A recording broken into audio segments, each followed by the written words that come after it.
If you enjoyed today's podcast, please be sure to share us and subscribe so you don't miss our next show. We'd love to talk with you again.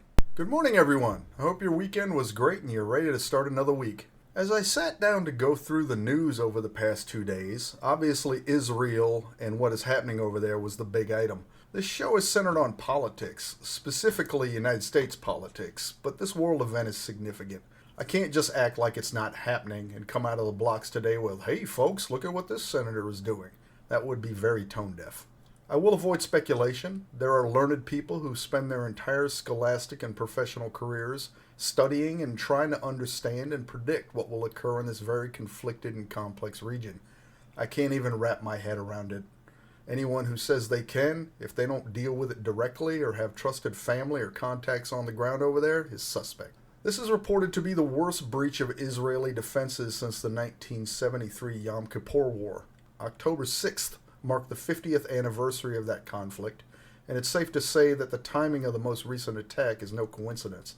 In that earlier conflict, it was Egypt from the west and Syria from the east launching coordinated surprise attacks. The Israelis were caught off guard, and the Arab states made early gains, but were beaten back by Israel's army and soon found themselves on the defense. Cairo was just 62 miles from the fighting near the end, and the outskirts of Damascus was taking artillery fire from the advancing IDF. The war officially ended with disengagement agreements between the three states the following year. The current Prime Minister of Israel, Benjamin Netanyahu, is a veteran of the IDF and of that war. He was a Special Forces team leader who participated in the rescue of hijacked Sabena Flight 571 in 1972, alongside another future Prime Minister, Ehud Barak, who led the assault on the plane. The Belgian airliner, flying from Brussels to Lod via Vienna, was hijacked by 4 members of the Palestinian terrorist group Black September. After the hijackers took control of the aircraft, they separated the Jewish hostages from the others, and upon landing demanded the release of 315 convicted Palestinian terrorists. During the successful retaking of the hijacked aircraft, Netanyahu was hit by friendly fire. Black September would later stage the famous massacre of Israeli athletes at the 1972 Munich Olympics. Newly discharged from active duty a year before, Netanyahu left his studies at Massachusetts Institute of Technology to return home and fight in the Yom Kippur War. He was involved in Special Forces raids along the Suez Canal against the Egyptians, and then leading an attack deep into Syrian territory, the details of which are still classified. The surprise of the Yom Kippur War, despite several warnings from well-placed sources, including King Hussein of Jordan, and the initial weak performance of the Israeli Defense Forces, would ultimately bring down the government of then-Prime Minister Golda Meir. She was forced to resign, and eventually her party lost power in 1977 to a new coalition led by the Likud party. Likud had formed in 1973 with the help of another future prime minister and Yom Kippur veteran credited with turning the tide in Sinai, Ariel Sharon. Future Prime Minister Benjamin Netanyahu, fresh off his tenure as Israeli ambassador to the United Nations, returned to Israel in 1988 and joined the Likud party. During his time as ambassador, he had formed a friendship with Fred Trump, Donald Trump's father. That's not necessarily germane to this discussion, but it is interesting to note that connection. Netanyahu served his first term as prime minister from 1996, defeating Labour Party member Sharon Peres. Netanyahu was ousted in 1999, losing to his old team leader from the Flight 571 raid, Ehud Barak. Netanyahu returned as prime minister in 2009 after the resignation of the Kadima party's Ehud Olmert on corruption charges. He served 4 terms before he too was forced out by corruption charges, ending a 12-year run. The criminal trial is still ongoing, but despite this, Netanyahu returned for his 6th term as prime minister in 2022. Beginning this year, Netanyahu's justice minister, Yariv Levin, began proposing changes to Israel's judiciary, which would strip the Supreme Court of much of its power and consolidate more of it with the Knesset, Israel's legislative body, and the prime minister. Suspect? I know how it sounds to me. The protests that have been rocking Israel this year suggest the people there smell a rat too. This is the government that now finds itself under assault, literally on the 50th anniversary of the Yom Kippur War. So what do we know so far? According to unnamed sources inside Israel's security establishment, a careful campaign of deception ensured Israel was caught off guard. Quote, Hamas gave Israel the impression that it was not ready for a fight. Major Nir Dinar, a spokesperson for the IDF, is quoted as saying, "This is our 9/11. They got us."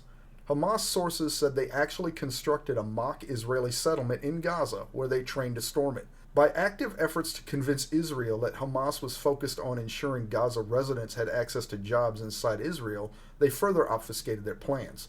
Another Israeli army spokesperson confirmed it worked, stating, "We believed the fact that they were coming in to work and bring money into Gaza would create a certain level of calm. We were wrong." Hamas kept their cards close to the chest, staying quiet even while another Gaza-based group, Islamic Jihad, kept launching offensive operations as normal. It was so convincing Hamas actually started to garner criticism from other Islamic leaders. Fatah, a West Bank group, and their president Mahmoud Abbas published a statement last year accusing Hamas leaders of fleeing to Arab capitals to live in luxurious hotels and villas, while the people of Gaza lived in poverty. With Israel known for its effectiveness in infiltrating Islamist groups, Hamas focused on keeping the operation secret. Many leaders didn't know of the plans, and even the 1,000 fighters actively training didn't know exactly what they were training for. The first stage of what Hamas called Al-Aqsa Storm was a barrage of between 2,500 and 4,000 rockets fired from Gaza, while fighters flew hang gliders over the border and ran speedboats down the coast.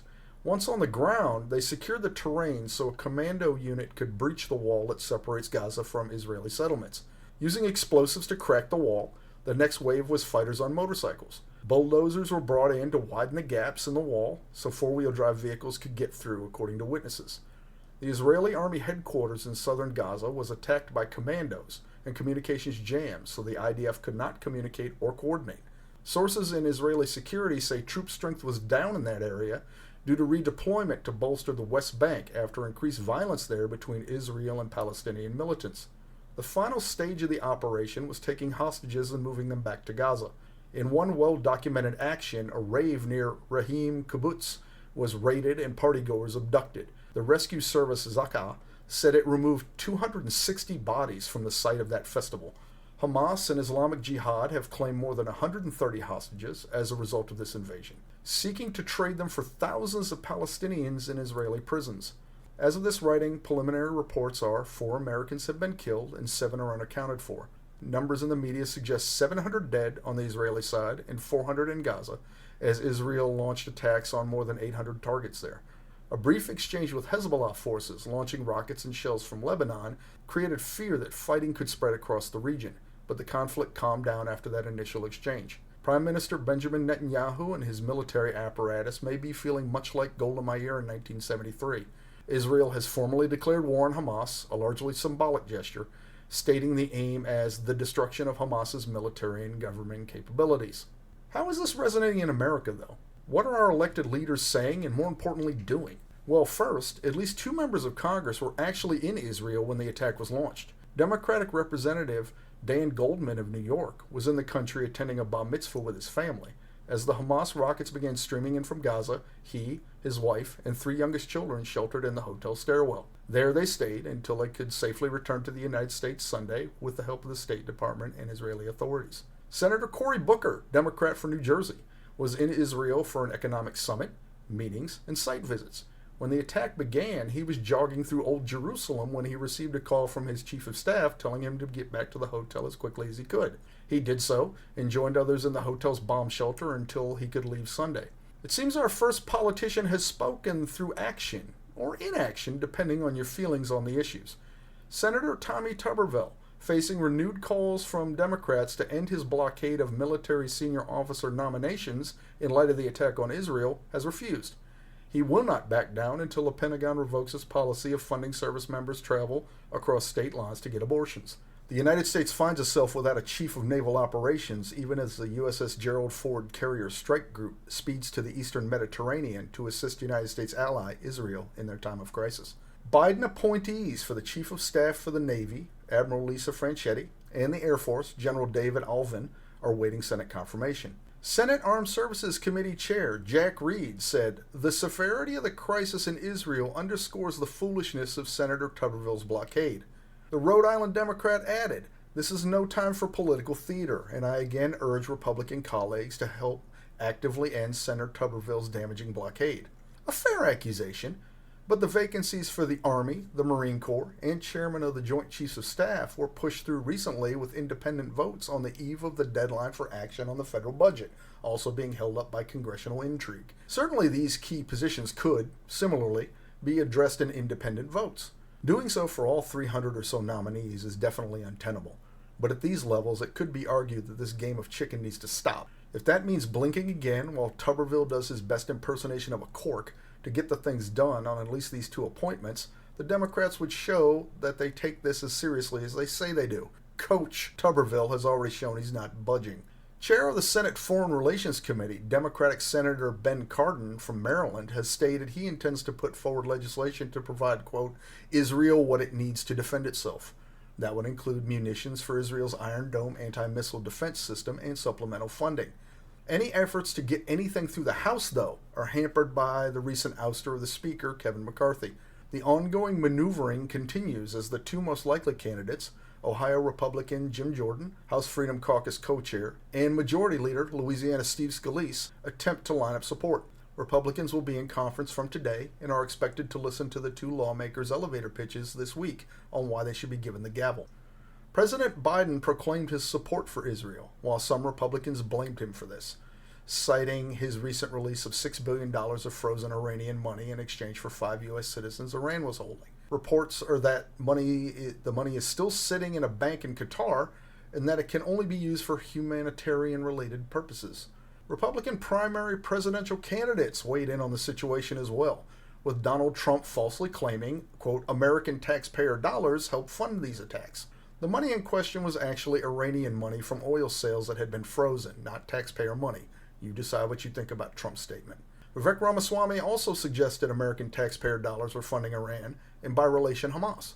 He spent the weekend touring the Canadian border, spinning the Israel attack into a border security one for the United States, repeating the call to, quote, build the wall. Israel had a wall, a very serious wall. Walls are not impenetrable, as you have stated correctly on the campaign trail repeatedly, Vivek. Florida Governor Ron DeSantis accused President Biden of, quote, sleeping on the job. This assertion is based on Biden saying, I got up this morning, started this at 7:30, 8 a.m., my calls. The attacks commenced at 6:30 a.m. in Israel, 11:30 p.m. in Washington. It's unclear if President Biden was already working on the issue before his, quote, calls, but it gave critics an opening and DeSantis took it. Watch out, Ron. Former Vice President Mike Pence blames not only President Joe Biden, but former President Donald Trump, Vivek Ramaswamy, and you for the attack.